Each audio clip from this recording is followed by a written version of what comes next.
Oh boy, snowfall warning in effect, huh? 20 to 30 centimeters. Happy joy. And it's going to hit all of Alberta. Great, continuing Thursday and Friday. Oh, great.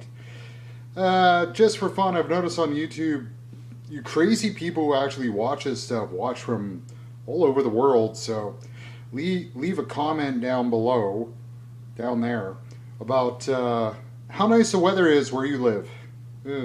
Ooh, frigid Arctic air. Yay. So back to Michael's Court. This has been humidifying now for about 3 days. Didn't absorb a heck of a lot of water. And the action's still a hair high on this. So I've discussed it with him. What I'm going to do is I'm going to take just a snick off that saddle. And I mean not very much. And then I'm just going to have to leave it at that for now. Like I said in my previous video, this was summer, I would do more work, but this thing's going to move again come spring, so I'm not going to bother. So I'm going to shave that down a bit, restring it off, and set her up, see what we can do. Like I said, it's not that far off. Where the heck is 12 fret? It's where the fancy inlay is. It's not horribly far off, but it is higher than what I'd like to see. So, okay, let's do some peeling. Another thing when you're dealing with a used guitar is to check the bridge pins. The E is a little chewed up. You can see on the end here. These are plastic. I really don't know if that's a big fail or not. It kind of depends on how often you change your strings. They were sure in there tight too. Holy crow. And I always mark them so I know what order to put them back in. So that guy's an E there. Reason why I do that is because sometimes they won't fit right otherwise. And I always go with standard tuning notes because once I did this 1, 2, 3, 4, 5, 6, and then of course mounted them backwards. Not the smartest guy. We have what appears to be ramping that I'm assuming the store did to help with the brake angle. But actual bridge pin holes are kind of not very nice. Might have to touch those up a bit. And then, if I can get this angle right, if you look down, they are tapered. Okay, you can make out the white. So they are tapered. So that was done right.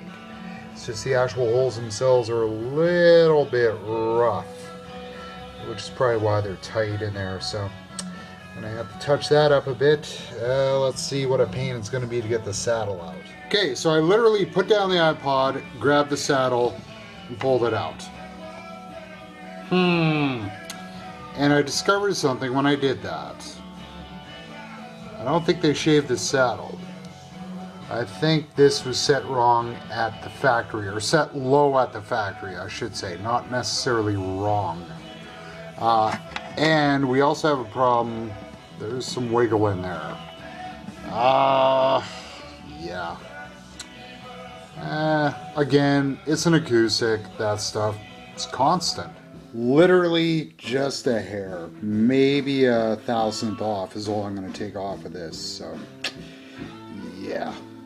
One thing I've kind of noticed on this guitar, I can't find my inspection mirror, but just feeling around inside, it's actually fairly cleanly built, which is pretty nice.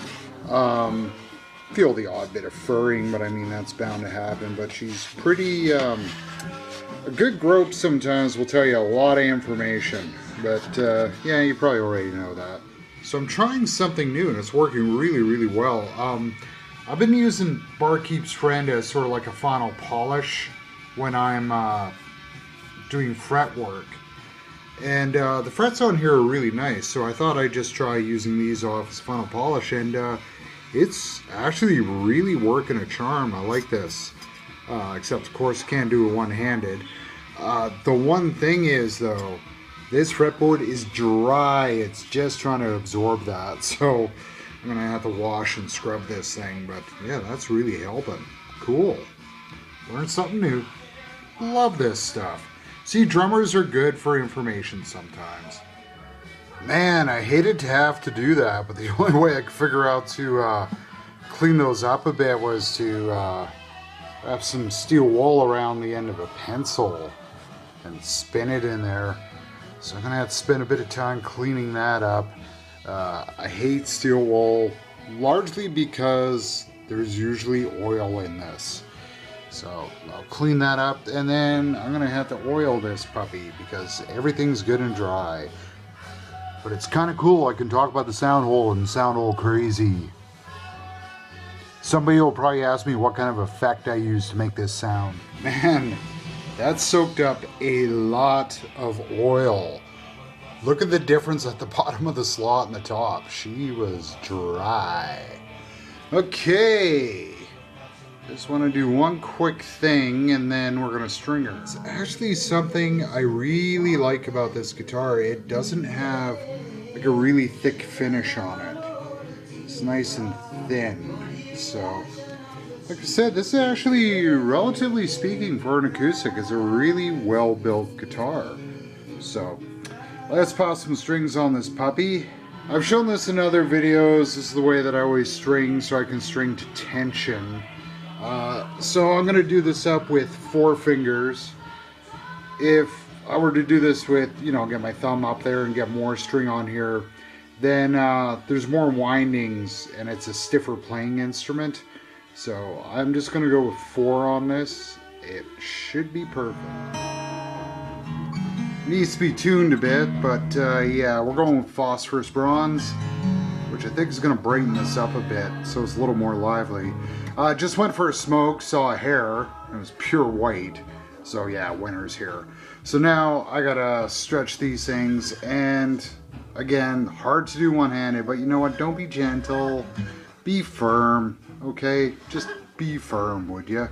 Check out my other videos. Like, I'm trying to get this done. It takes so damn long to do anything when you're filming it. Ay, ay, ay. I forgot to gripe in my last video. The other thing that I hate about acoustics is this shit. God, when I was putting on the E string, even though this is tight as hell, hit the magic spot, ping, went flying, which is always annoying. And then stretching the strings, of course, got to try to keep them even so they look half decent. It's one thing I hate about working on this thing is, this is my guitar and it got dinged. I wouldn't care that much, but I know Michael's a little meticulous on things, so we're gonna keep this as clean as we can. So, heat stretch. Maybe I'll show that one again. Okay, see if I can do this. That's the D. She stretch. I'm gonna take a piece of cloth here, and where am I here? There you go. And I'm just gonna rub it back and forth. I'm not really pulling the string that much. What I'm trying to do is create some friction and some heat.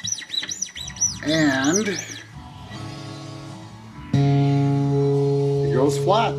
Helps to stretch it. I call that the Rush trick. I found that on some video from the Rush guitar tech. That's just lame. I don't even like Rush. Close. Still a hair higher than I'd like it, but it's not way off. Okay, let's check the relief. It's another thing that's next to impossible to shoot one-handed. I can't even see what I'm doing here. Little tight. I'm just gonna get a little bit more relief in here. Not very much. And then I'm going to let this sit and check it out over the next couple of days. Let it adjust to this and see what happens. That's the other gripe with acoustics, man. It's, you set them up and you let them set, and then you set them up and you let them set, and usually takes way too long, so golly. Truss rod works perfectly. Nice. And there was some tension on it. Like I said, this thing was set up, just needs to be touched up on the setup. So let's let it rest for a bit, shall we? I know it's dim, but this weren't here yesterday. That's how much I've shoveled so far. It just got in. Wind chills in the -20s. And we're still under warning. You see? They don't lie. Don't know if you can tell that. That was about 1/10 of that when I went to work this morning. It's all it's powder. It's all just drifting, man. Bit more to go. Okay, and there we go. Michael's Cort. All done.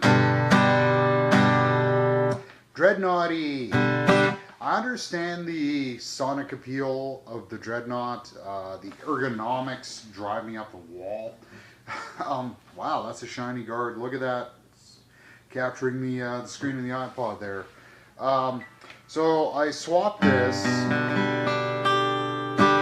to phosphorus bronze strings. This had bronze, and I thought it was a little too bassy, so this has kind of lightened up the sound a little bit. So, you know, and it's a Dreadnought, right? So it does the Dreadnought thing.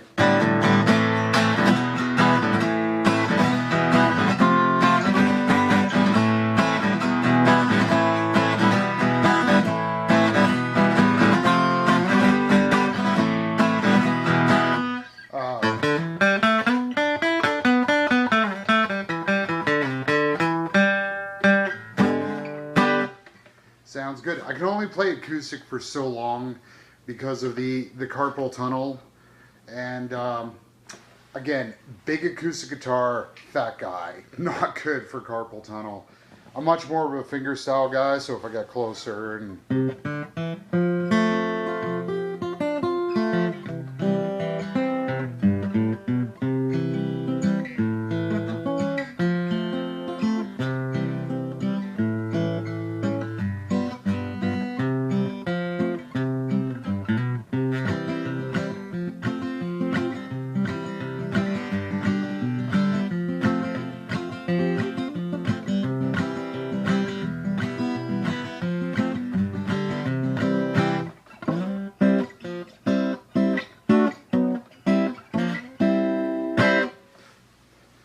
kind of chokes a bit. Most Dreadnoughts do that though, but when you grab the pick, if I stay close here, you know.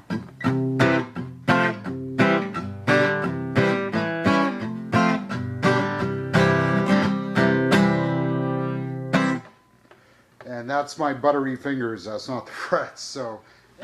Okay, hands killing me. Gotta stop, okay?